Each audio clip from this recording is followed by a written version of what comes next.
This is Mike and Shaun back with Talking Tickets. We got Billy, a former Bat Boy that Bat Boyed along with Shaun, talking old school Bat Boy stories and take a look at Billy's collection over the years.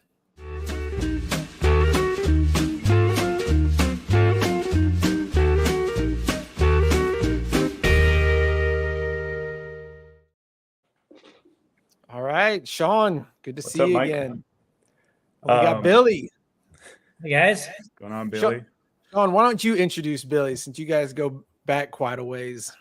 Yeah, so Billy and I were Bat Boys for the Seattle Mariners starting in 2001 and on for 4 or 5 years after that. And we've known each other since then. I think I got Billy into collecting tickets. He can confirm or deny that, but Billy's a little bit of a ticket collector. He's a big Seattle sports collector. I'd say one of the biggest.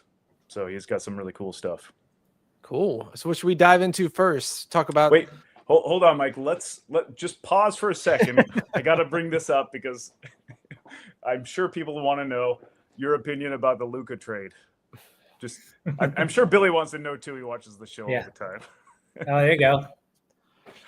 I didn't know if you wanted to save that to the end, but wow. I don't think people understand.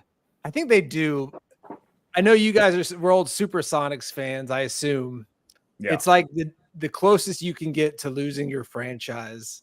Like it's like really? A bad dream. It's like a combination of it's like a bad dream, a death in the family, and like losing the super hot girlfriend to your mortal enemy. Man, all rolled into one. That sounds really like worst case scenario. I mean, I've talked to friends who have been Mavericks fans their whole life, and they basically have told me they're done. Like, don't invite me to a game this year. I'm not watching the game. I'm unfollowing all the social media. Like, for the time being, like, there's tens of thousands of people that are done with the Mavericks. They've made the comment they don't care if they win a title. They don't care. But I don't really believe that. But why did they make the trade? Because the GM, do you want the full crazy? Yeah, I don't know if we have time for that. Long story short, the GM never liked Luka since he got here. Luka's been kind of a pain in the butt. He would show up out of shape, doesn't really play defense. So he wanted somebody that would be more defensive focused and wouldn't have to worry about their long-term health because he's kind of an old man in a 25-year-old body. And he doesn't really take care of his body. And they had a big Supermax contract coming up. So like, we want to trade him before the Supermax, which is like a huge, massive salary, like a 4-year, $300 million. He loves Anthony Davis, and he's butt buddies with the Lakers GM. So they made a horrible deal to get Anthony Davis, who the GM loved, and he got ripped off. And like, Luka's the golden child of the Dallas sports scene, and now he's gone. And like, literally, you should see my cell phone when that happened. Thank God I was asleep. My brother told me that my nephew basically shed some tears. He's 17-years-old. He said he threw his cell phone across the whole yard. And then the next day he rode up to the AAC, the American Airlines Center where they play, to protest the Mavericks trade. And there are hundreds of people and there's like a mural outside the Dirk statue with signs and letters. And I mean, it's awful. Oh yeah. And Tom brought up, any truth to the rumor, this is step one to tank the franchise so they can move to Vegas. That rumor is very hard around here, but I don't think that's the case. I think it's more the GM wanting to get rid of Luka and get one of his boys in, because the whole other spin of this, God, I could do a whole show on this. The Mavericks owners are big casino magnates, and they're trying to get sports or gambling legalized in Texas. That's why Cubans sold a minority interest. So the theory is they're trying to tank the team to have leverage to make the Texas legislature pass casino gambling. And if they don't, they'll threaten to move the team to Las Vegas. So there's your crazy theory. And this never would have happened if Mark Cuban was still the owner. So if you have a somewhat good owner, don't ever complain. Then you get these yahoos that just rubber stamp everything and don't understand the city. So That is the Dallas Mavericks. We've had plenty of bad owners in Seattle, so that's something we're familiar with. Yeah, you guys know the Supersonics. Said adios, muchachos. Yeah. So, all of that. We want to Bat Boy stuff, or do we want to more Maverick talk, or we want to look at some collectibles? What are you thinking? Yeah, let's see what Billy has. He's got a great Seattle sports collection. So yeah. All right, you want to start there then? Yeah, let's see. Cool. So I picked out a few. So kind of, my background, I grew up in Seattle, similar to Shaun. I think that's how we became friends is, we just kind of grew up watching sports and, been big Seattle fans. So I think we immediately connected when we met back when we were Bat Boys. But a couple of cool items I got over the last few years. So this one right here is Seattle Pilots, first game ever, 1969. Yeah. So Billy, tell them how rare that is. Yeah, there's only 2 of them out there, and they were seatmates that I've seen. So I've been looking for it for years. Came up in a hunt auction probably 3 or 4 years ago. So yeah. Super awesome ticket. Pilots and Angels, first ever game. Since it was on the road, not a lot of people kept them. A lot of the home openers out there, which is a cool ticket as well. Yeah. But this is just super unique in Seattle for 1 year. But yeah, always been a big Pilots fan, or obviously wasn't alive when the Pilots were here, but always been. Can you put that one closer to the camera, get a good look at? Yeah, it's like a really nice old school looking ticket right there. Yeah. Okay, very nice. Yeah, so that was cool. I was super excited to get that. Been looking for it for years. It's just one that doesn't pop up very often. So here's one. This will follow the kind of basketball piece. Sonic's first and only ever World Championship. So final game, clinched it. 1979, was 1 year old at the time. There's a couple of these out there, but there's not many. This is a cool piece of Sonic's history. And that's that would technically be the first Seattle sports championship. First Seattle sports championship, yeah. In history. Yeah. In modern history, I guess there was the Seattle Metropolitans, if you count that, but yeah. So that's cool, especially as we kind of count down to the Sonics coming back. I mean, it's apparently a foregone. Are we counting down to that? Yeah, when is we're talking about Sonics and Vegas, and it's like it's gonna happen, right? It seems like it's been in the works for years. It's like right around the corner every year. So yeah, hopefully soon. And they have the arena ready to roll, right? Yeah, Climate Pledge is suited and ready to go. So it's just I think I don't know what the holdup is. The Bonderman family, who is a part owner of the Kraken, are selling their minority stake in the Celtics. So I heard that has to go through before they can be part of the new ownership group for the Sonics. So that could potentially be the holdup. But here's first ever Seahawks regular season game. Steve Largen's debut as well. It's a full ticket. There's a lot of stubs, but not many fulls out there. Yeah. I was gonna say that is a nice. I think first games and championships from years past for teams I think they're so like some of the best tickets out there. They're so rare, so hard to find. And like, who's not going to ever want those 10, 20 years from now? Like everybody's always going to want the first game for their favorite sports team or their first championship. Yeah, no, absolutely. That's kind of one of the things I've honed in on. I mean, I'm fortunate to, have, quite a few tickets of, some of the Seattle stars as well and their debuts and best moments. But I really like the franchise first and kind of the iconic franchise moments. Those are cool to collect. Speaking of iconic franchise moments, so Shaun and I, when we were Bat Boys, we went to the playoffs in our first year. It was a 116 game season. And then the Mariners did make a playoff game for 21 years after that. Here's the ticket to the game that clinched it. I was there that night. Cal Raleigh hits a home run. I believe it was in the bottom of the 10th. Pinch hit home run to win the game and clinch a playoff spot. 21-year drought. So iconic. Pretty amazing. Yeah. That one's actually really rare, right? Because the There's Mariners only didn't have the Mariners weren't printing tickets really. I mean, Yeah. you could do that. I forgot my phone. I think we did that for Kelnick's debut. Right. That was a waste of time. Wait, was that your actual ticket to the game, or did you pick that No, up? I wish it was. Somebody had it on eBay, so I picked it up. Had him sign it too. The clinch. Yeah, that looks really good. Yeah, so I mean that's kind of silly, right? Because it's a playoff clincher to be a wild card, but it's this franchise has had such a tough time. But tough times are almost over. We just re-signed Jorge Polanco, so we're on our way to playoff berth, I'm sure. Here's the first concert ever in the Kingdome. So I'm a big Kingdome fan. So I collect everything Kingdome as well. So who is that, by the way? Wings Over America. So talk to me about the Kingdomes. I never got to see an event there. Yeah.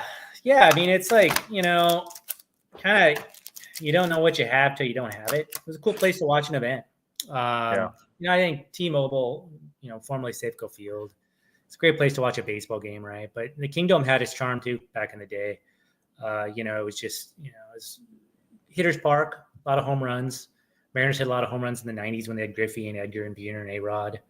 But, a lot of good memories there. That series with the Yankees in 95, it's probably the most insane baseball games I've ever been at. It was like a football crowd.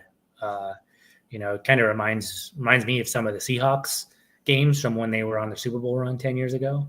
It was just rowdy and it was just nonstop. Speaking of that game, this is like the only Seattle special ticket that I have. That's an awesome ticket. I love that ticket. Yeah. Yeah. Were you guys at that game? I wasn't. I was at that game. Yeah. I went to game 4 and game 5. So it was amazing. Just kind of, we were sitting 300 level on the outfield. But you saw when Martinez hit the ball down the line, you saw Griffey's speed picking up around second. You knew he was going to score. He was I've never seen him run faster. That was just insane. But that was a special moment. So that's a great ticket with both of them signing it. Here's kind of a funky one. So Washington Huskies, Miami Hurricanes. You know what that one is, Shaun?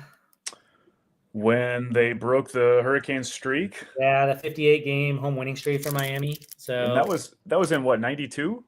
94? Yeah, 94. Yeah, they call it the whammy in Miami. So yeah, they were huge underdogs. They, the team was okay, but they weren't special. Miami had won 58 straight home games. Miami was, I think, in the top 5 at the time. I don't think Washington was ranked. Yeah. So when Lawyer Malloy was on that team, Damon Heward.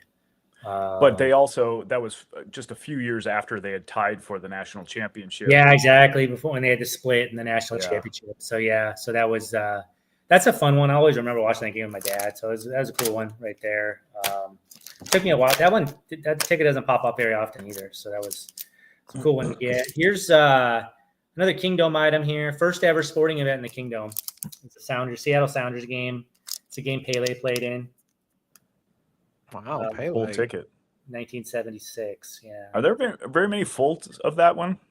I've never seen. This is the only one I've ever seen. So got on eBay a few years ago, April 9th, 1976. First sporting event ever. The only other event was before this. Was just a public viewing, which I actually picked up the tickets for that a couple of months back. I just haven't done anything with it yet. So. And then here's my Bat Boy debut exhibition game at Safeco Field. Also, Ichiro's first ever game in Seattle at Safeco/T-Mobile. What would you say, Bad Boy debut? Bat Boy. Oh, yeah. Bat Boy. Yeah. What does it say on the flip there, Billy? It says, let's see here. Ichiro, Seattle, Safeco Field debut, and Billy Huntley, first game as Bat Boy. What kind of verification did you have to give Beckett that you were? I don't know that I gave him any verification. Beckett they just threw it on there. Yeah, they did. They pulled up, they pulled up the team picture and said, "Oh yeah, this for sure." Good enough. Yeah, good enough, right? So, Yeah, so those are a couple of the items I pulled. I was kind of in a hurry, would have pulled more, but yeah, another thing I'm kind of doing a lot of these days is trying to match tickets with items. And I've got a lot of big game worn collector too for Seattle, historic moments. So trying to collect tickets that match the game.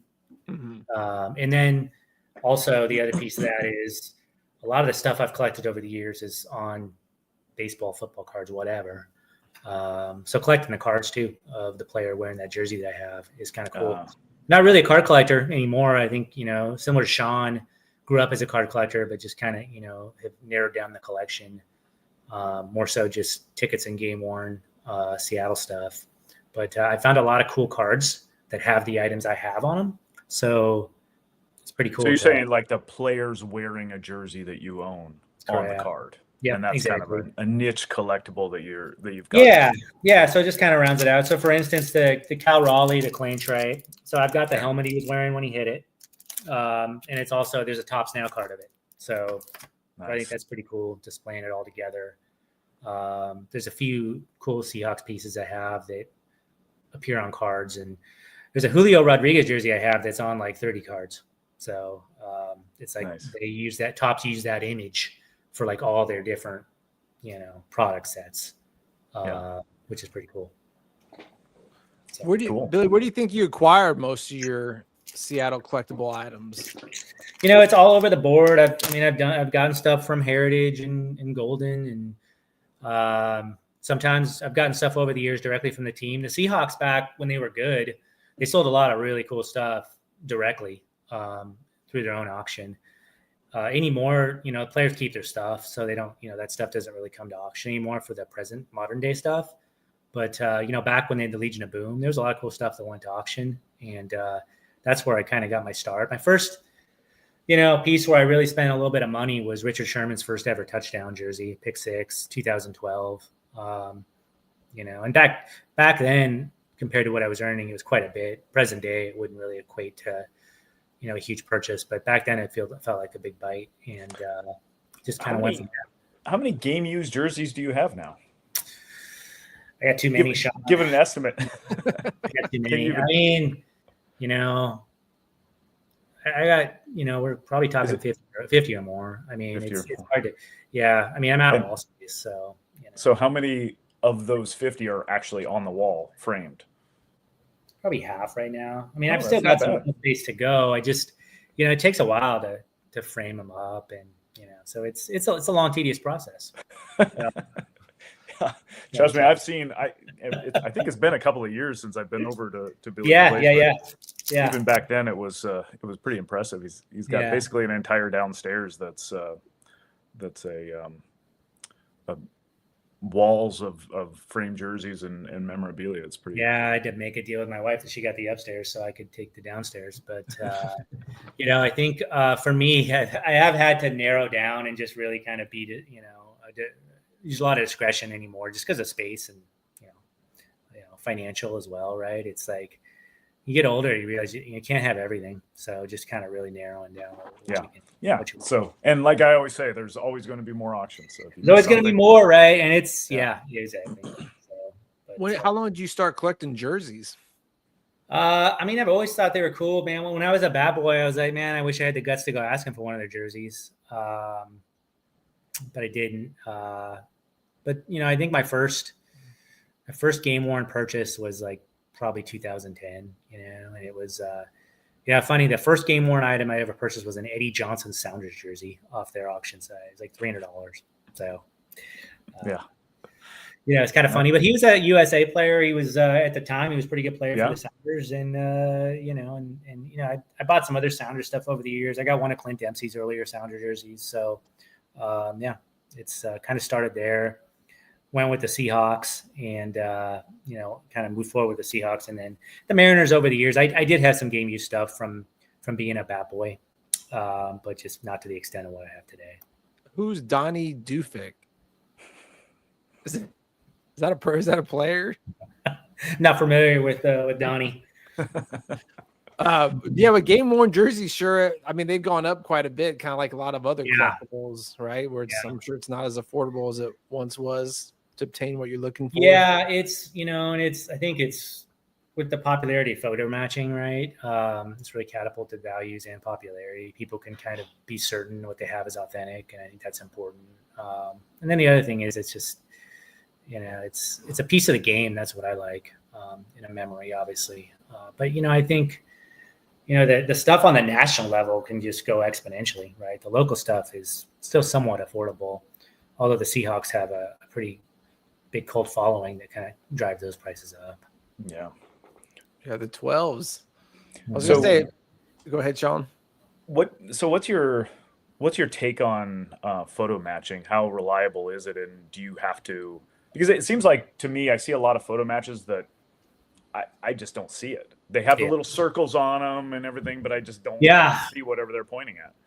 Yeah, some of them are like that, right? And I think I think it depends on the company too. And there's some that are, there's some that are fairly deceptive in kind of the way they write it up, where it's, they call it a letter of opinion more than a photo match. I think it just depends on the company, honestly. And I think you got to use your own judgment as well. Yeah. I think from what I'm pretty good at matching stuff, but if I'm not like, I'm not an expert. I'm not like any of the guys that do it for a living, but I don't buy anything if I can't see with my own two eyes and I can't actually see and make that visual match. Yeah. Do you match stuff yourself? So you find the photos yourself and then send them in? Is that something you do more than?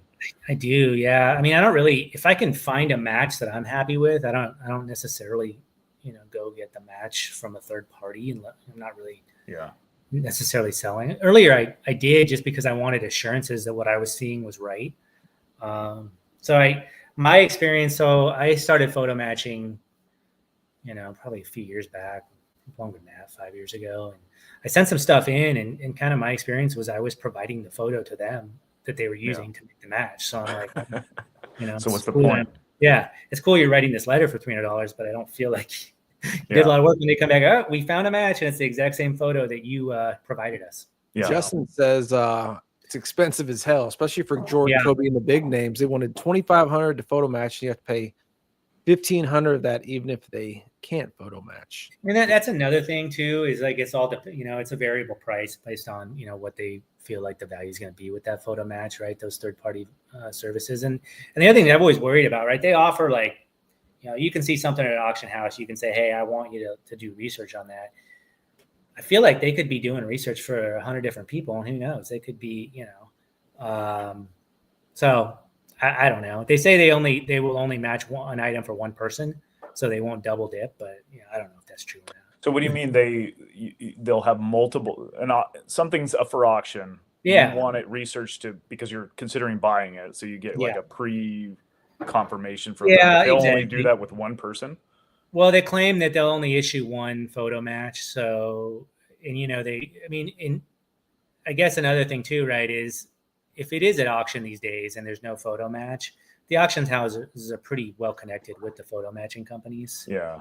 So there's a reason. So, why wouldn't the auction house have gotten that done, right? Because it seems to me most of the big ones nowadays, they kind of automatically, at least on the bigger ticket items, go through the process of getting stuff photo matched. Yeah.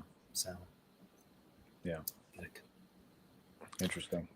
But who knows? I like the concept of it. I just, for me, if I'm not selling it, I don't necessarily, if I have based on my research, it makes sense, then just go. Yeah, especially if it's something that you don't intend on selling, and it's not really, it's more of a personal item that you just, for your collection.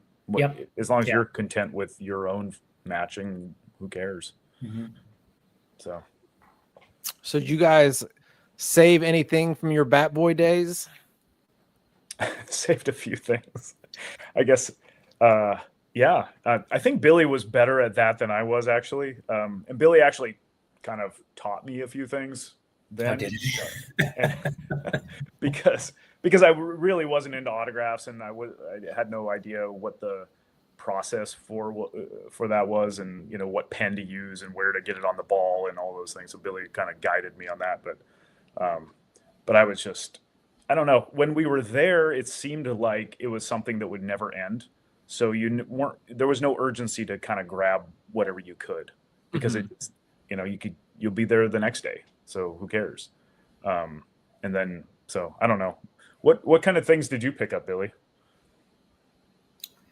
I mean, most of the stuff I got some, along with all the autograph stuff we got over the years is bats and balls from certain games, and balls from the All-Star game and all the All-Star festivities, and gamers from some of the key players during our time, like Edgar. I got Ichiro. Ichiro gave us all a bat. It wasn't a game used bat, I think, but just a brand new issued bat signed. So yeah, I got probably 10 bats, a bunch of balls signed over the years. We were fortunate. I think most of the time we can get visitors when they come in just by sending stuff over and having the road clubhouse guys getting it signed. They don't even know who they're signing for half the time. Players, they're just kind of automatic mode. I think we got a lot of stuff. I got a lot of stuff signed during the All-Star game. Because that was basically our entire job for those 3 days was go around and get autographs from other players so we could throw in a ball for ourselves. And exactly. Nobody was going to ask you, what are you doing here? Just getting autos all day long. So tell me about, how do you guys, how did you become Bat Boys? Like, how's that even come to be? Yeah. How did you get the job, Billy? So, I think there was a ball girl that was working for my parents at the time, and she said, "Oh, I think they're hiring for Bat Boys." And then she kind of connected me with somebody in HR. It's a pretty informal process. Yeah. They called me. I went in and went into clubhouse. Clubhouse manager at the time was like, "Have a seat." There's like 3 couches. I'm like, "Where?" He's like, "I don't give a shit. Just have a seat."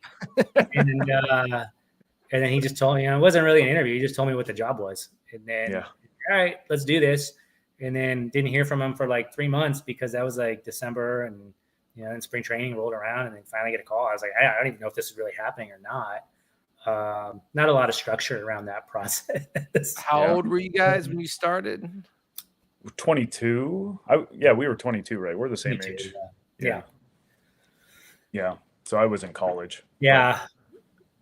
So you get in there, and you're like, are you like insanely excited, right, to be back? Yeah, absolutely. Excited and nervous. I don't want to speak for Shaun. I had no idea what was going to happen. The first day, like Billy said, there was no structure. The first day we showed up, and it was prior to the season starting, but the truck had come from spring training, so our job was to unload the truck into the clubhouse with all the bats and equipment and everything. And we got there, and they took us down into the tunnel, and we're standing there, no clue what to do. And none of us knew each other. There was 4 of us. We didn't know each other. And we're just kind of standing there, not having any idea what to do. These other guys are kind of working a little bit. And we probably stood there for 10 minutes. Didn't have any clue. I was thinking about this the other day. Yeah. Finally, somebody came up to us and introduced themselves, and, okay, you guys are the Bat Boys. And just put us to work unloading stuff off of the truck. And like, you guys want to lend a hand? Yeah. Well, I think my dad was parked outside. I think I didn't know, because I was like, I don't know. It's like an orientation. I mean, the season doesn't start for another week, so maybe they're just going to go over the ground rules there now. No, we were unloading the truck. Throw you into the fire, right? Just go and not a lot of instruction. You just get in there and go. So we had no idea how long we'd be there. If there was a lunch break, there was definitely no lunch break. What era was it? Like, what years did you start? What players, the Mariner players that were around? 2001 to 2005. So Ichiro's rookie season, and the Mariners won 116 games that year. So and the All-Star game was in Seattle that year. And that was your first year. That was our first year. Yeah, it was. So the big players who were the big players on that team? Edgar Martinez, Ichiro, John Olerud was on that team. Was Arod on that team? No, he had just left the year prior. Brett Boone almost won the MVP. Yeah, Brett Boone. Yeah. Mike Cameron, Jamie Moyer. So what? Give me some Ichiro info. What was it like being around that guy for 4 years? He was a really good guy. Really easy to approach. Probably the easiest autograph to get. Billy always liked to say that he thanked you when you got an autograph because he did. It was just kind of his reaction, I guess. I don't know, but yeah, really approachable, but probably the hardest working player I've ever seen, by far. Not even close. Just an absolute fanatic at being a good baseball player. But yeah, what are some Ichiro stories you remember, Billy? Yeah, I mean, a lot of it is just, I remember just being such a nice guy, almost more than anything, and just being so different than the rest of the players. And, I think he had a special place for his bat in the dugout, and he always wanted it propped up, and he didn't want it on the ground. He wanted to respect his equipment. But, he was just a really nice guy. Yeah, the bat thing, I didn't even realize that he wanted his bat over there. And so anytime I was doing bats, I would always take the bat and put it in the bat rack with all the other bats. I had no idea that he did not want it there, and that was kind of he never said anything. He just goes and picks it up himself and puts it back. He would just go over there and pick it up and put it back in his little bat rack that was basically 2 tongue depressors with tape on it on the bench, and it said, somebody scrawled Ichiro's bat rack on it. Yeah. And that was there every day. They put a new one up. I don't know if it was him that did it or some other player did it as a joke, but that was where you're supposed to put his bat. And if he didn't say anything. He didn't yell at you. He didn't. Yeah. He just went and got it himself and put it back. It was so. If Ichiro was the friendliest Mariner, who was the, I guess, biggest jerk, or not so much a Mariner, but maybe biggest Mariner jerk or biggest MLB jerk that you guys have had to deal with? But what do you think? You want to take this one, Shaun? I wasn't. There was a few players that I wasn't a real big fan of. Weren't big names, but like Jay Buhner, I never really liked Jay Buhner. He yelled at me a couple of different times, and he didn't for not good reasons, and I just never really liked him. He's not a very friendly person. But yeah, I think for me, Mark McLemore was difficult to work with at times. Former Texas Ranger. Yeah, he's still doing. Isn't he broadcasting? Yeah, he does broadcast stuff. Yeah. Maybe he's mellowed out over the years. I think he has mellowed out over the years, but I remember one game he got ejected. I had to go retrieve his entire wardrobe on the field because he took his jersey off and threw it, and threw his helmet out into the field. I remember one game with McLemore where I think the Mariners were leading 13-1 or something. Just the game was a blowout, and the Mariners were going to win, and it was late in the game.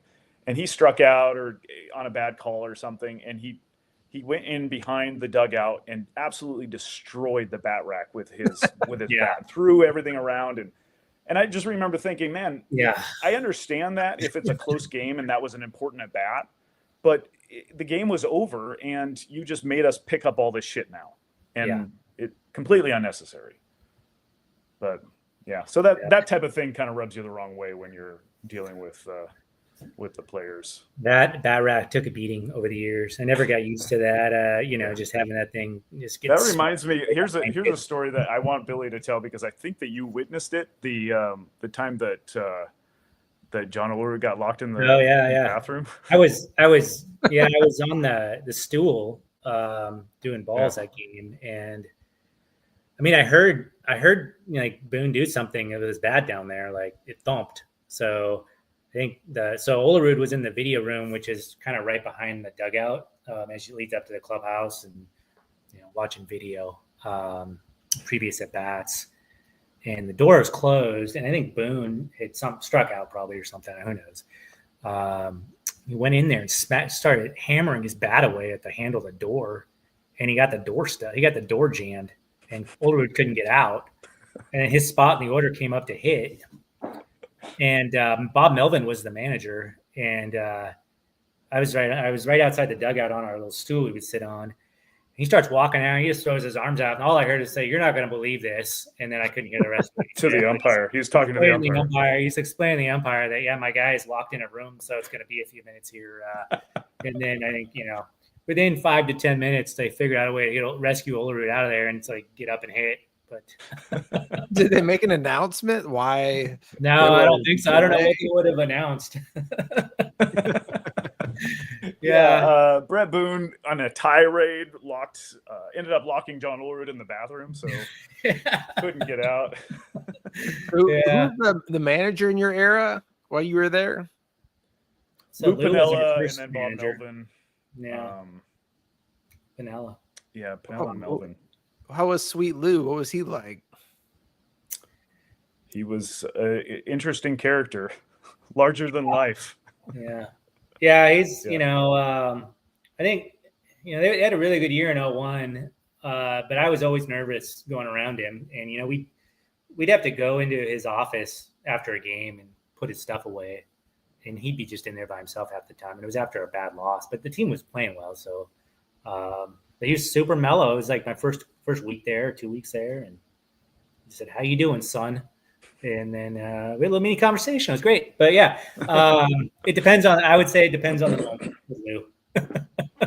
Yeah. He was somebody who he would get heated and he kind of needed to be in a different room or something if that was if you were around. But otherwise he was pretty good guy to most people. Didn't really bother you.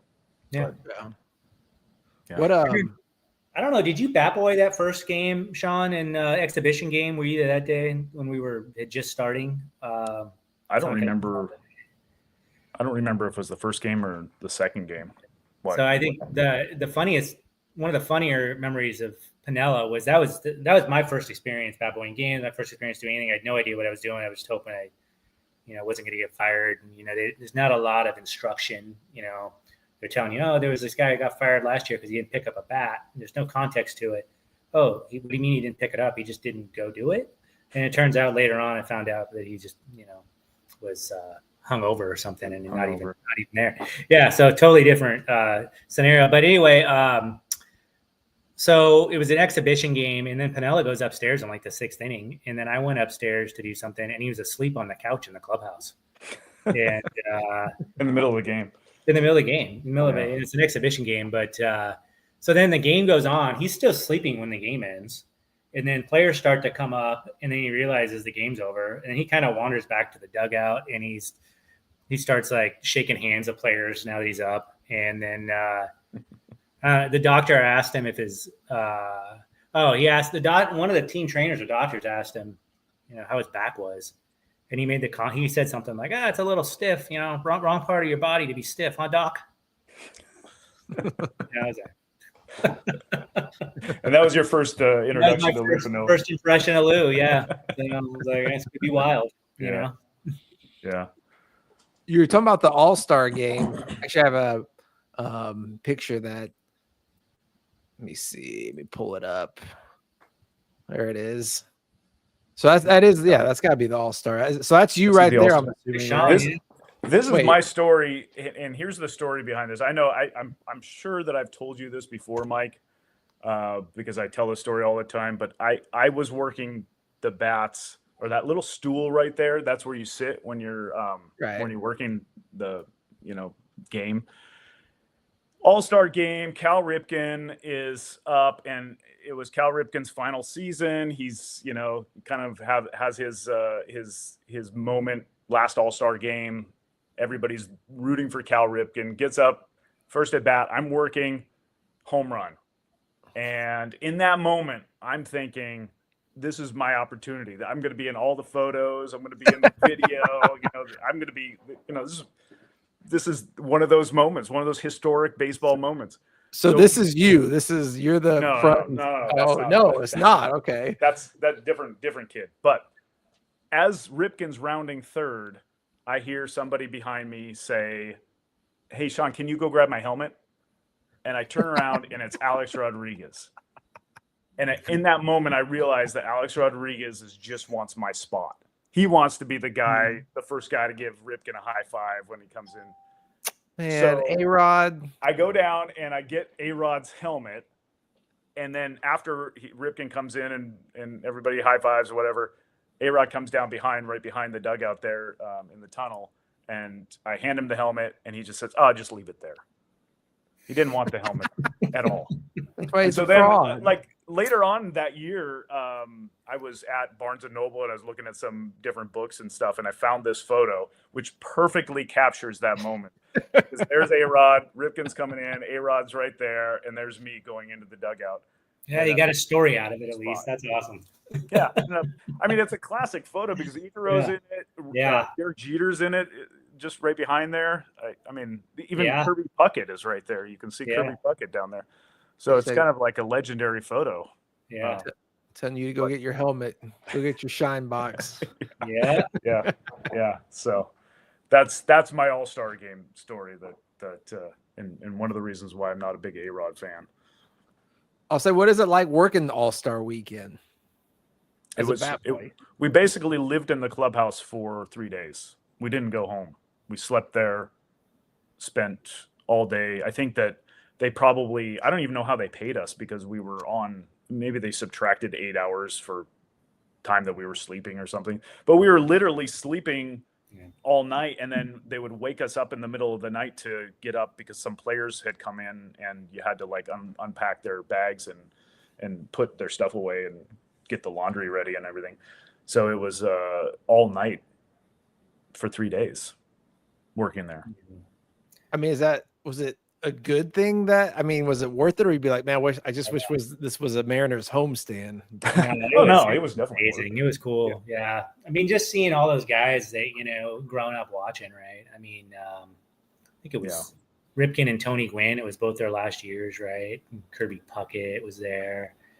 It was just pretty epic time. There were so many legendary Hall of Famers who were just kind of hanging out there. I remember Ernie Banks was there. Warren Spahn was there. Yeah. Reggie Jackson was begging people to take his autograph. Dave Winfield was there. I remember. Yeah. So you just ran into a lot of, and then we did the celebrity softball game, which was a fun event too. I sent you a picture of one of the photos I got there. But the celebrity softball game back then was actually cool because there was real celebrities in it. It wasn't just the celebrity softball game. Now is just all like online or influencers and people that are not really that famous. So then it was the movie Summer Catch was coming out, and it was basically the entire cast of that movie. Do you remember that movie, Summer Catch? Who's in that? Jessica Biel was in it, and Freddie Prinze Jr. Yeah, Matthew Lillard was in it. Yeah, there's a baseball.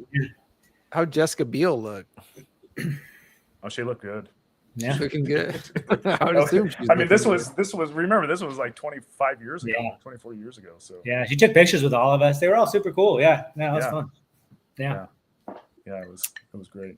But you're saying, what about getting the autographs? Like everybody, all the players just wanted to get other players' autographs during the All-Star weekend. Yeah. I mean, that's who knows whether they're getting them for themselves and their collections and whatnot, or family members and friends, but guys just they bring a bunch of stuff to get signed. There was a room you could put stuff in if you wanted the entire All-Star team to sign it, or you can get individual stuff. Remember Randy Johnson, I was over there in the National League clubhouse getting autographs for probably myself. And then Randy Johnson put me to work. He's like, here's these 5 hats. I need these 5 players. And, it's something you got to hunt these guys down. They're all over the place in the clubhouse. So it probably took me, close to 45 minutes to hunt them all down. And he sent somebody after me. I guess he thought I had ran off with all his hats. Did you get them? I got them all. Yeah. Did he give you any money for that? I doubt it. I doubt it. Yeah. I was over there trying to get my own autographs, and from Bonds and Piazza, and I wasn't well received in the National League locker room. Those guys weren't as nice. Yeah, I got stuck trying to get something signed for Paul Quantrill, and it took, I don't know, I was working on it for probably an hour, and he didn't tip me, he didn't give me anything for it, and so then I spent a lot of the other time just kind of hiding from everyone because I didn't want to get put to work like that. Right. It was just a huge hassle. Yeah. I'll say, players get pushback when you go ask them for autos. Yeah. Yeah, but it's not the stars. Well, sometimes it is, but most of the time it's like, it's the utility guys for some reason. The stars kind of understand the Yeah. kind of process, and they've been through it so many times, so they're just kind of Right. go It's through like, the motions. Mhm. But didn't you have a hard time getting Alex Rodriguez's autograph once, Billy? Oh yeah, he wouldn't sign. I mean, he just looked right. He just acted like I wasn't there. And you're the only one there, right in front of his face. Yeah. Yeah. And in contrast, so when players first started showing up for the All-Star game, that I don't know, I can't remember, was it a Friday, Saturday, or no, Sunday night, because it was regular season games and they all started flying in. One of the first players to arrive was Derek Jeter. And I remember he was the MVP of the 2000 All-Star game. So I bought a 2000 All-Star ball. I was going to have him sign it. And, he walks in, a Major League Baseball representative kind of greets him, kind of gives him the lay of the land, And then Jeter sees me out of the corner of his eye, and I'm pulling my baseball out of my little cargo pocket, my cargo pants. And the guy's like, in the middle of that, unrelated to what I'm doing, the guy's telling him about all the autograph stuff. He's like, feel free to, sign as much stuff as you want or decline requests. And Jeter's got a smirk on his face as he sees me pulling the ball out. And I'm like, oh man, I don't know. After that, and he calls me over and he signs it, which is cool, And then Alex Rodriguez, you go right up to him and ask like you don't even exist. And yeah. So you say, "Hey, Mr. Rodriguez, can you please sign this for me?" And he literally just stares like into space. Yeah, he just acted like I wasn't there. I wasn't saying anything. There was not even in existence. So and then what did you do? I just walked away. I just walked away and said, "Okay." What can you do? I mean, and it's another story. We were at that, speaking of legends, we were trying to get Warren Spahn's autograph after, I don't know, one of the softball event, or maybe I think it was the softball event, or maybe the Futures game. And so we go up to Warren Spahn. I think we're all of us are trying to get his autograph. I think there's 3 or 4 of us bad boys. And he just tells us to wait. And we're really not sure what that means. Is that wait like 5 minutes, 15 minutes, 20 minutes? Yeah. So we go back like 15 minutes later, and he's like, I told you to wait. And then I was just like, I'm done then. I don't need it. But the thing was, he was standing by himself, and he was all alone. There was no reason to wait. I don't know. There's no, he could have just said no, and then we could go about our business. Yeah. But, so I just called it a day at that point. Yeah. Just stopped waiting. That's all right. There's plenty of other stuff to do. If anybody has any questions, feel free to just rip them off in the comment area. So you guys worked 01 to 05, and you said they were really good their first year. Then after that, they just kind of tailed off, or were they still making playoff runs? 2 years they had 93 wins, and they tailed off at the end of the season each year. They were basically in 2002 and 3. They were in the driver's seat to win the division up until either early to mid-September, and then just kind of fell flat at the end of the season. So. But you guys worked some playoff games? Yeah. I worked one playoff game in 2001, at least. Yeah, we had. So there were 4 home playoff games, I think. And yeah. I worked 1 or 2. Yeah. So I think we all shared time in the divisional game 5, which they won. Right. Cool. So, and then there was a 20-plus year drought. So one of the best stories, and I Billy has to tell this story because it involved him, and this is one that I don't remember the details of, but I'll try to fill in some of the things that need to be said. But Billy, tell the story about when Pinella lost his keys. All right, you're gonna put me on the spot. Huh? Okay, so all right, so just to give you a little bit of background, so when the team leaves for a road trip and when they come home, we're kind of there to support with whatever they need, right? Whether it's moving their luggage around. When they come home from a road trip, we're there to, primarily put equipment away. Yeah. Unpack bags, do laundry. Bags. Sometimes the players will ask you to do stuff for you. But anyhow, usually when they come home, it's a pretty strange time of the day. It's usually it's always late at night. Yeah, it's always the middle of the night, right? So, it's usually 1, 2 in the morning by the time they get back to the clubhouse from flying home from wherever they were. So leading up to this road trip, It was a Sunday game. It was 2002. It was September. So Sunday game, it's a day game. They're flying out to wherever they're going after that day game. And, a lot of times, well, not some people, some players don't park their own cars for some reason, and managers and whatnot. So Lou Pinella drove his car up to the security gate, and I happened to just be arriving for the day. And he saw me, and he asked me to go park his car for him. Because I guess he wanted to get closer to the security gate than the player parking garage. So I took his Cadillac, went and, threw it in the garage, thought nothing of it, went back and, started working and, just finished the day out.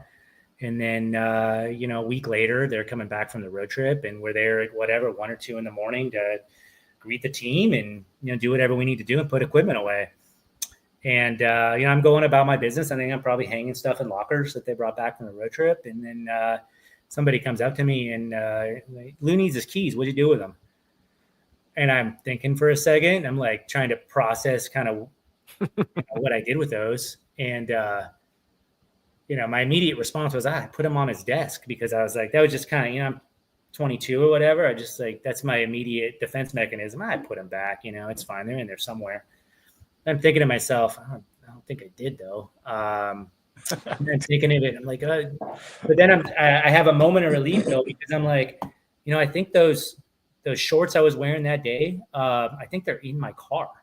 So I run out to my car and I find the keys in my cargo shorts after everybody's been looking for like 15, 20 minutes. Right. Yeah. And keep in mind, the entire clubhouse is looking for Lou Pinella's keys. This wasn't just something that, including players. Players were looking for his keys. Yeah. So they're looking. Ichiro's walking around looking. The entire, everything stops because Lou Pinella can't get his keys, and so I came out. I couldn't figure out what was going on because everybody was so frantic. And I asked Billy, and Billy said, "Yeah, I guess Lou Pinella lost his keys." I had no idea that Billy had them, but my response was, "What did you?" Well, I wasn't going to admit to it at the time, so. I mean, the other backstory to this is they'd lost like 10 in a row at this point, and this was when they were in first place in September and they were fading out, and they had a horrible road trip.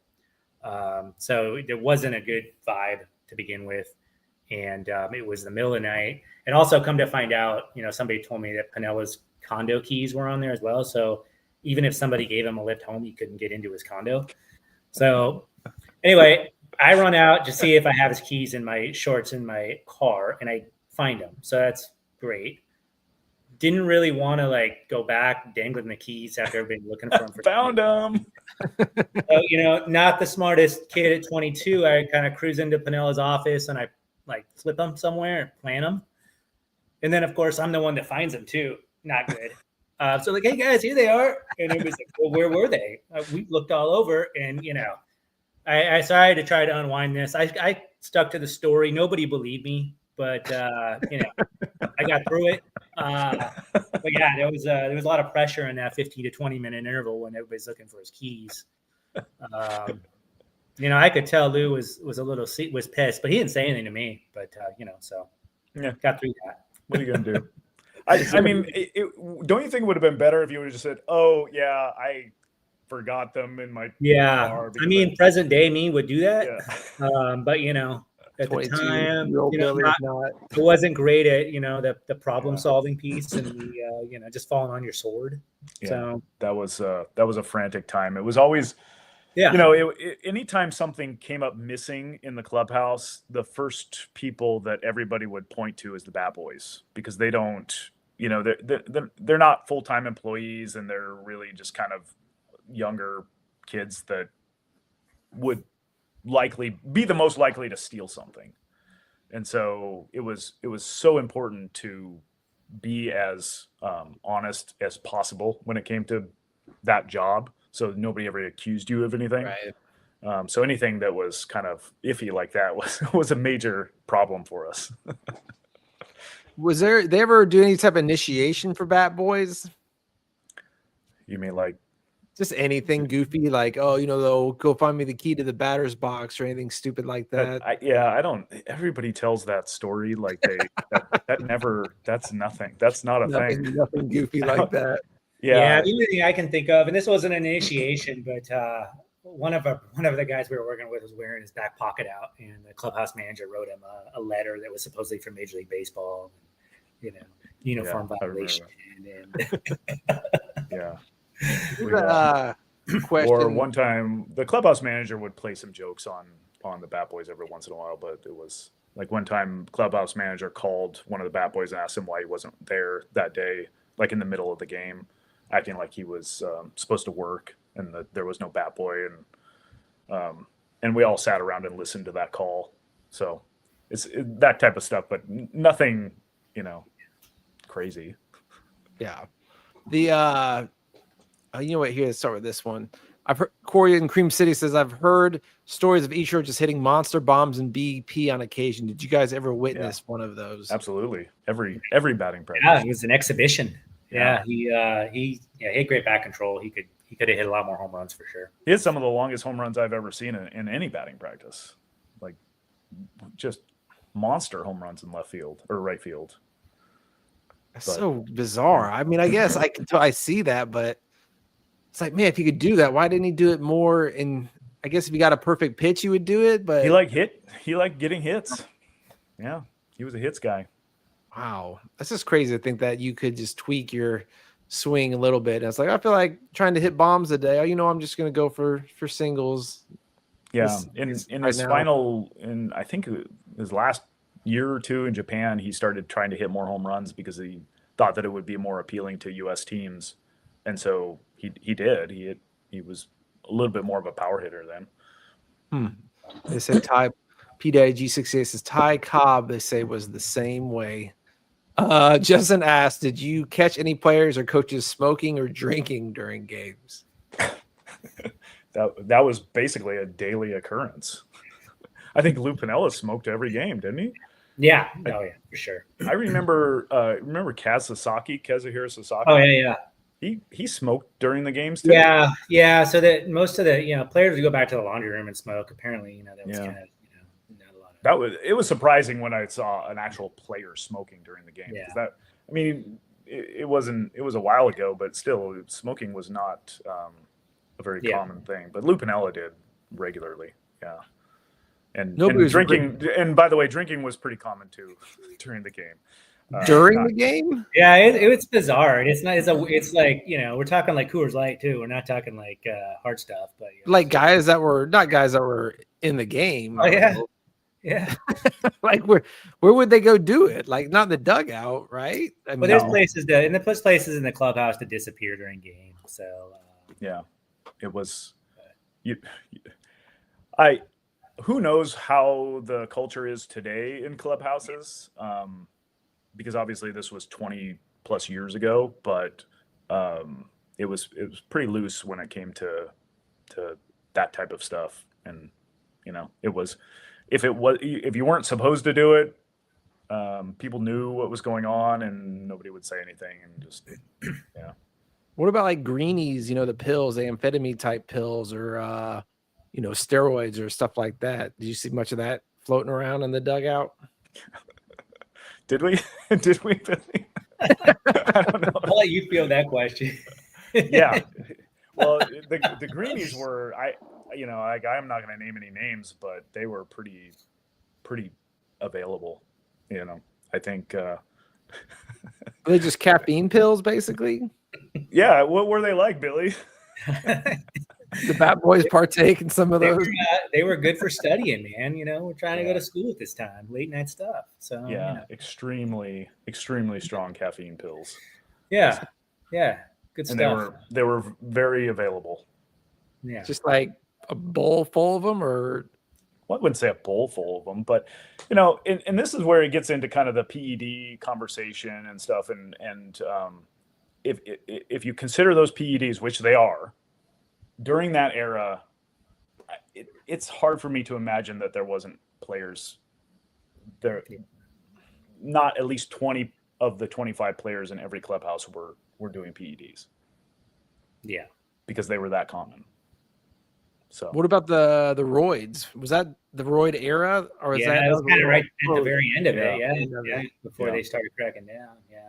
Yeah. I mean, I don't know. I personally didn't see anything firsthand. I mean, I heard conversations, right? I heard one player who said, "I'm only doing it because I have to, because everybody else is doing it. So if I want to compete." Yeah. That was when they were Yeah. talking about cracking down on it finally, and Major League Baseball was starting to implement rules, and one player made the comment that I hope that they do start testing, because then I won't have to do it anymore. And that was something that Billy heard. So I don't know.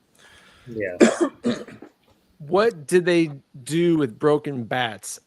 Ever ask for full-size bats or jerseys? Shannon Williams. Yeah, back in our day, and this has changed unfortunately for the Bat Boys, because now they take them all and they sell them in their game used shop. But back in our day, they just tossed them and we would take them home.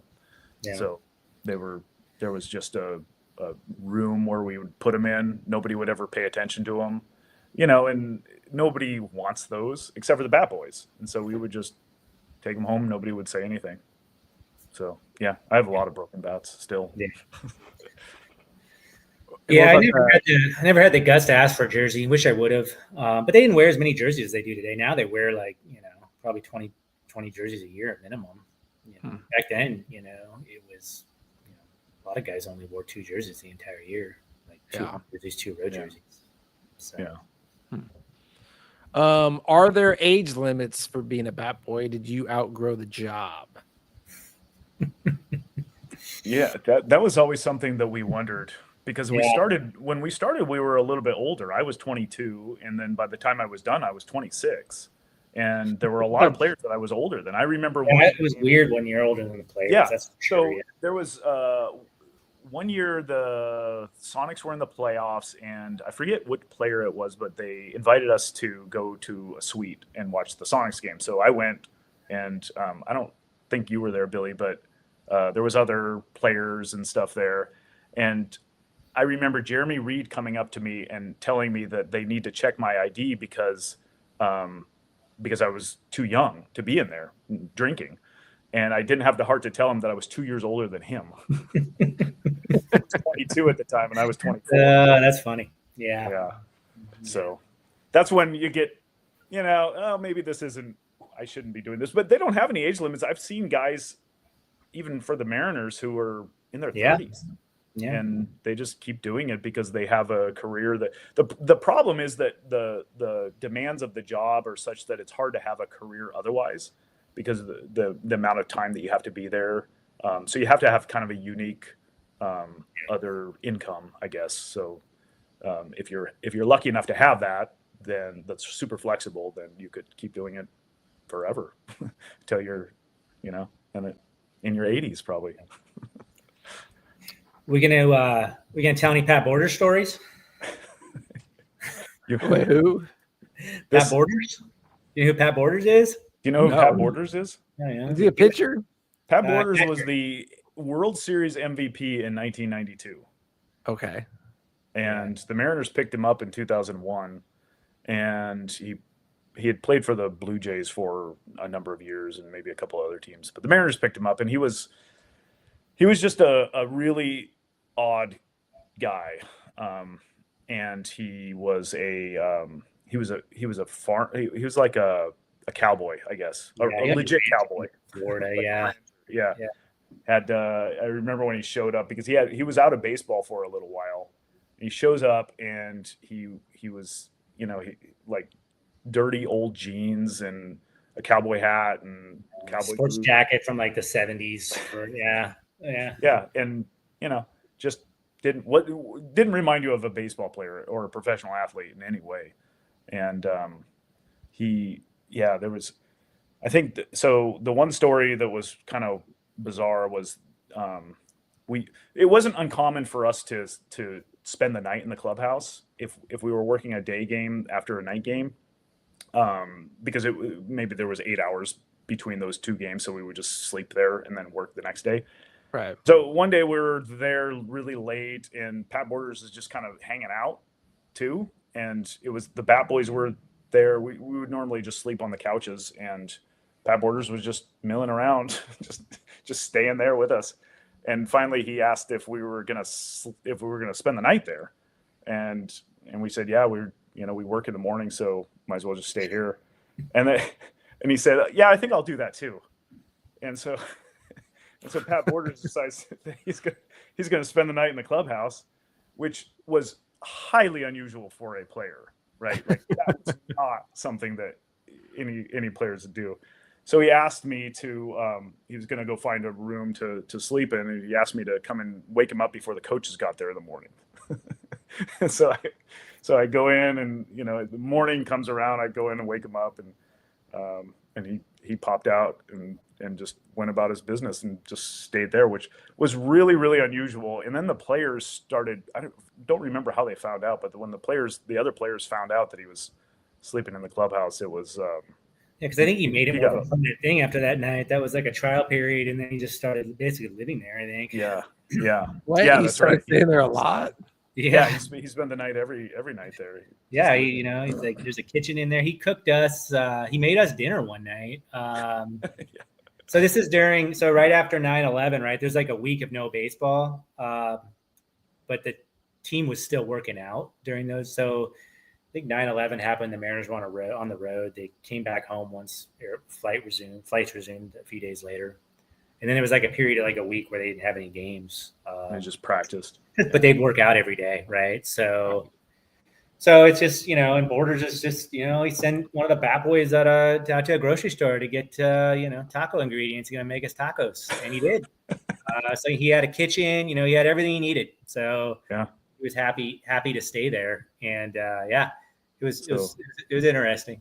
Yeah. It was one of those surreal moments where a Major League Baseball player that you watched as a kid sitting and making us dinner, and then everybody sitting around a table having dinner with Pat Borders. Just weird. Yeah. Just a weird moment. Yeah. I mean, there were a lot of weird Borders moments, I think, interactions. One of the other ones that comes to mind is when this might have been the night that he spent the night the first time, but when we were sitting there, another bat boy brought a video of the 94 World Series which is the World Series that he was the MVP of, and popped it in for him. And we're all sitting there watching on the couch. It was like midnight probably. And then you could hear Pinella coming out of his office. And you could hear he was going to come through the clubhouse, and Borders goes off running. He doesn't want Pinella knowing that he's still there and he's living in the clubhouse. So Borders like scrambles. Pinella walks through. He looks at the screen. He's like, "Hey, that's Big Winfield," and then just walks on by. And Borders came back once Pinella exited the building. And Borders comes back and he sees that his highlights are being played, and he says, "Hey, that's me." And so then we stand around watching Pat Borders watch himself, a highlight reel of himself, and then he's giving commentary on it, and it was just bizarre scenarios that you find surreal. Yeah. We were lucky enough where they brought him back every September when the rosters would expand. So we'd always get our Pat Borders fix in September. Super funny guy. Justin asked, any players, have you guys go bring any groupies for them back into the clubhouse? Groupies like women? Or anything like, hey, go get that girl's number for me. Why don't you tell the Ruben Sierra story? I wasn't there, but I think you were. I heard about it. So there was another bat boy who was a lot younger. He's a little more kind of a young kid. He was 18 at the time, and Ruben Sierra, Ruben Sierra, right? He former Ranger. Yeah. Ruben Sierra was an odd guy. He did not speak any English, and the Spanish that he spoke was probably difficult to understand too, is what the other Spanish speaking players would say. So Ruben Sierra asked, so I'm working with this other bat boy, and he's a young guy. And all of a sudden, maybe the last 3 innings, he's gone. He never showed up. And so I'm doing both the bats and the balls. The balls, you have to take balls to the umpire. I'm going to get the bat. So I'm doing his job because he's just not there. I didn't know where he was at. And then after the game's done, he walks out from center field in his uniform. And I asked him where he was. And he said that Ruben Sierra asked him to go get some woman's phone number in the outfield. And so he was out in the stands. He was out in the stands in his uniform trying to get this number of some woman for Ruben Sierra. And it was bizarre that he would do that, but also that Ruben Sierra would ask for that. It wasn't something that happened very often, I guess. It's like not a common occurrence. Yeah, I think the move where a player writes their number on a ball and throws it to some woman in the stands, I think that happened. That's more common than asking a bat boy to go do that. But yeah. Shannon asked, how was Griffey's signing habits? Any good stories? I guess that was, you guys were post Griffey though, right? Yeah, we were post Griffey. I don't remember. Did you have any interaction with Griffey? No, he was never. They never. Yeah, we heard a lot of Griffey stories because the clubhouse guys were big fans of his. And he was, from what I understand, he was kind of, if you were in his inner circle, then you were treated really well. But he wasn't necessarily, friendly with people outside of that. So they loved him. They had nothing but good things to say about him. Is that both your guys' favorite player of all time? Yeah. Yeah. I mean, I think he's in our generation outside of Steve Largent. He's really the only Seattle superstar, or the first Seattle superstar outside of Largent, really. Yeah. And he changed. I mean, he made Seattle baseball kind of national. Nobody cared or knew about the Mariners until Griffey got here. Yeah. Yeah. Put him on the map, and a lot of people would say he saved baseball in Seattle. So anybody who grew up in the 80s, 90s had to be a Griffey fan if you were a Seattle fan. But, he was one of those players that you were a fan of no matter who you rooted for, right? I mean, I think people here felt the way you feel now about Luka when he got traded to the Reds. Can you imagine the Mariners trading Griffey 5 or 6 years into his – say they traded him right after the season after they beat the Yankees in game 5. That would be the equivalent. And, we growing up, I always remember there was always rumors that they might have to trade Griffey because of not being able to afford him or his desire. So there was always that threat, right? And then it finally happened. It was kind of a bummer. And then they lost Arod a year after. And it was, PDG, who are the top 3 Mariners viewed by Seattle fans? In history? Yeah, I guess so. History. Griffey, Edgar Martinez, and Ichiro. Yeah, I think it's a no-brainer. Those 3. Yeah. So You're might as well go through these pictures you sent me. I assume this is Billy right here in front of the Ichiro. This is me. That's Shaun. Is it? Is that you, Shaun? All right. Young Shaun. I'm quite a bit younger, yeah. This is this was during the All-Star game. We got some disposable cameras. Yeah, that's right. We took some photos. Yeah, so that's what the locker looked like, and that's me in the dugout before the All-Star game. You can see a couple of Yankees there behind me, but yeah. Oh, where you guys at? Here you go. Oh yeah, team photo. So left, front row left. That's Billy's on the left and I'm on the right there. In the team photo from 2001. Oh, there's Jessica Biel. Oh, sweet. That's me and Jessica Biel. Dang, you guys look like buds. Like, well, arms around each other. Yeah, I didn't know she was going to put her arm around me. It was before she was super famous, though. She was in a good mood. You guys look like a couple. Yeah, that's Lou's desk. Lou Pinella's desk. We took this one during the night after everybody had left, and so we could do whatever we wanted, basically. Right. More questions. Did you get to keep your Bat Boy jerseys? Yeah, have them all. I still wear mine. I still wear my 2001 jersey whenever I go to a game. It says Shaun 01. Yeah, absolutely. Yeah. How about McGuire Sosa stories? Did you interact with either of them at the All-Star game? No, McGuire. So the Cardinal, we played the Cardinals on our first preseason game, exhibition games when we first became Bat Boys. No interactions though. Yeah, I was too new and too nervous to try to interact. I was just trying to focus on doing what I was told. Yeah, for sure. Yeah. Would you guys have any other stories to share?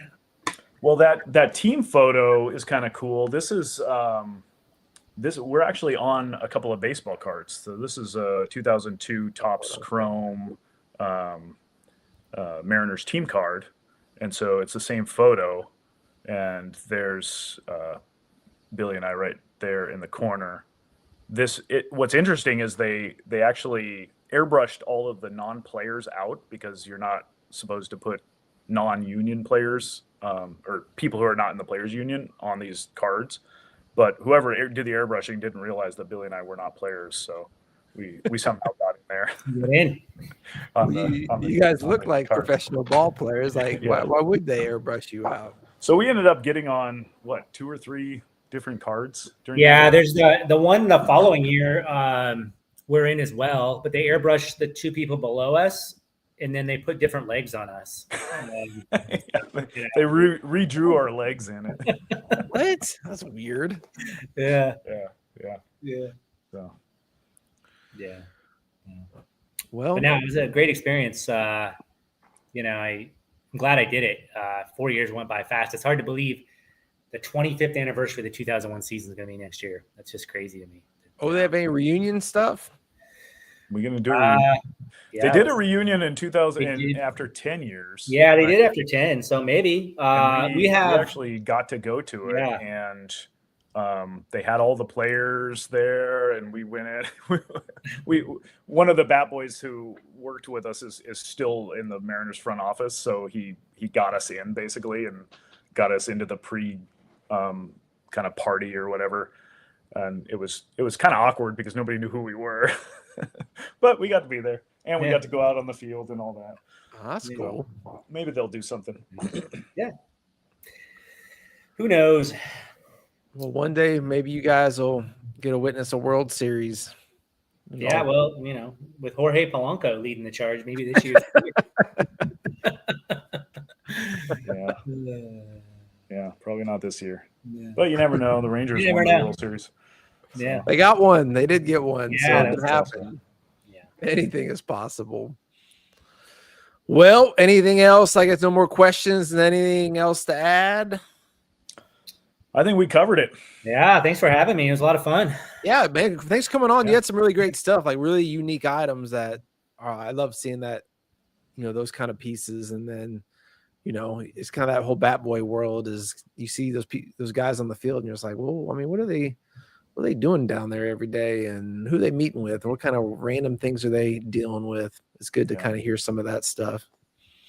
Yeah, absolutely. Yeah. Still think about that whenever I see a bat boy. Yeah. What they're well, I'm always honed in on the bat boy when I go to a game.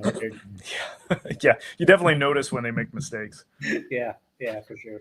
Yeah. Oh, ironically, probably the nicest umpire, Angel Hernandez. Yeah. Really? Super. That's what I always say too. Cool and friendly guy. Angel. That's one thing. We got to interact with all the umpires, and so we kind of had an idea of what they were like. And Angel Hernandez was the nicest umpire. He wasn't back then. He wasn't really controversial back then. Kind of more last 10, 12 years, but he was super cool guy. Wow. Yeah, poor Angel. Man, that guy. Oof. He's hated more than the Mavericks GM. No kidding, right? Yeah.